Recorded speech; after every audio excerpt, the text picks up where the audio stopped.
Muchas gracias, con su venia, compañero presidente. Compañeros senadores, compañeras senadoras. Cuando se hace una adición como esta, aunque sea enunciativa, la celebramos y la vamos a votar a favor, por supuesto. Pero es importantísimo que el Senado de la República, a partir del poder que ostenta, haga ya compromisos serios para atender las urgencias de lo más hermoso que tiene un país, que son sus niñas, que son sus niños y que son sus adolescentes. ¿Qué dice la adición? Corresponde a las autoridades de los tres órdenes de gobierno en el ámbito de sus competencias salvaguardar el cumplimiento del principio del interés superior de la niñez. Y la pregunta que le hago a mis compañeros senadores y a mis compañeras senadoras, ¿con qué? Ese es el problema, ¿con qué?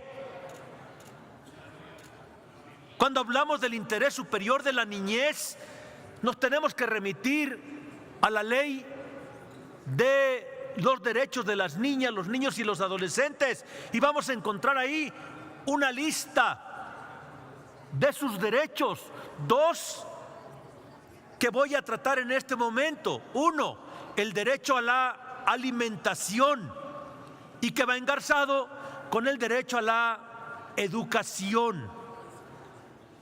Aquí, cuando se discutió la reforma educativa, más de uno vino a desgañitarse, a decir que la reforma educativa que estaba planteando el ciudadano presidente Peña Nieto resolvería los problemas de la calidad educativa en México, que por fin nos pondríamos en materia educativa a los niveles de Finlandia y que las situaciones que impedían que lográramos calidad educativa iban a ser superados por esa reforma. Como siempre, mintieron. Y lo más grave para ustedes es que el pueblo, el magisterio, no cayó en sus mentiras. Y hoy, a algunos años de distancia, es contundente el rechazo del pueblo de México a esa reforma educativa. Y es contundente el rechazo de México a quienes la impulsaron, al PRI, al PAN, al Partido Verde Ecologista de México. El tema de la alimentación. ¿Cuál es la realidad espantosa de este país? 70 millones de pobres. Más de la mitad, es decir, 35 millones de pobres en pobreza alimentaria. Es decir, están haciendo cuando mucho una comida al día.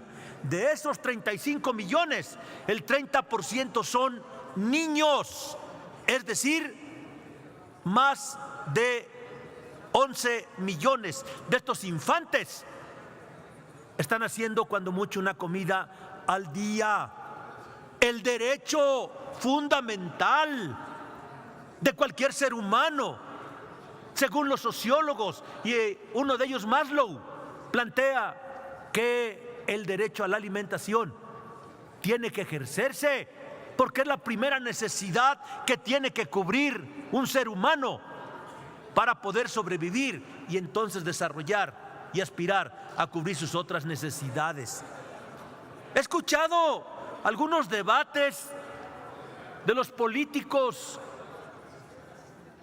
que están en campaña con los candidatos aspirantes o los precandidatos aspirantes a la presidencia de la República. Y llama mucho la atención que el coordinador de campaña del PRI, Aurelio Nuño, exsecretario de Educación Pública, insiste en una aberración, insiste en una sinrazón. Dice que los niños de este país, su prioridad es aprender inglés, porque tenemos de vecino a Estados Unidos. Yo le digo desde aquí al señor Nuño que se remita a cuáles son las necesidades más elementales de los seres humanos y va a encontrar que la primera es la alimentación. Imposible que haya calidad educativa si no alimentamos a los niños. La primera clase que debe de tener un niño y que se impulsa en el Estado social, democrático y de derecho, que es el proyecto alternativo de nación que impulsamos, debe ser el aprendizaje de las buenas costumbres para la alimentación, pero de manera práctica, no en teoría. Por eso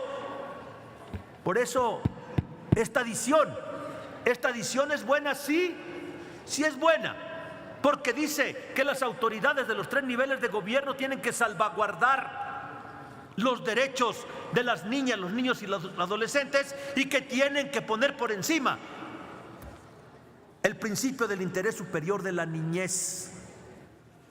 Compañeras, compañeros, Aurelio Nuño, ¿qué hizo? Chaufet, ¿qué hizo?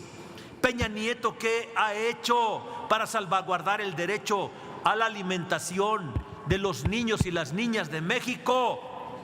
Cuando revisamos el tema de las escuelas de tiempo completo y en ese informe, en el último que nos pasaron, 3 millones de niños son atendidos por las escuelas de tiempo completo en materia de la ingesta, pero 23 millones de niños están excluidos de las escuelas de tiempo completo. Mienten quien sostiene que el gobierno de la República salvaguarda el interés superior de la niñez. ¿Es su obligación? Sí, es su obligación. Pero la violencia institucional está desatada en contra de nuestros niños porque no se salvaguarda absolutamente nada. Y miente, por eso lo revuelcan cada rato al señor Nuño, porque evidentemente tiene una ignorancia supina en materia de educación. ¿Cómo vamos a lograr la calidad de la educación? Uno, y con esto concluyo, presidente, no se me desespere. Concluya, señor senador. Dándole de comer a los niños alimentos sanos, nutritivos y suficientes antes de enfrentar al profesor. Por eso la primera clase debe de ser aprendizaje de las buenas costumbres para la alimentación. 2, tenemos que mejorar la infraestructura educativa de las escuelas. En el caso de Morelos, más del 70% de la infraestructura educativa todavía está devastada y más del 50% de los niños morelenses todavía no van a clases porque la infraestructura educativa está hecha un desastre. 3, se tiene que mejorar el equipamiento de las escuelas, lo dice la propia ley de los derechos de las niñas, niños y adolescentes. Los equipos que tienen las escuelas son arcaicos y si algunos de ustedes visitan escuelas, me darán la razón contundente. Decía un compañero del PRI, el compañero Yunes de Veracruz, cuando yo decía que en la escuela donde yo estudié los equipos eran de 1970. Concluya, señor senador. Y le dijo a Nuño en ese entonces: oiga, ciudadano secretario, esa ya no debería de ser una escuela, debería ser un museo de la tecnología, de la vieja tecnología. Por eso estamos de acuerdo en el enunciado, que los 3 niveles de gobierno salvaguarden el interés superior de la niñez, de las niñas, los niños y los adolescentes. Donde no estamos de acuerdo porque se convierte en demagogia este tipo de enunciados, es que no se le ponga un solo peso para que ese derecho se garantice.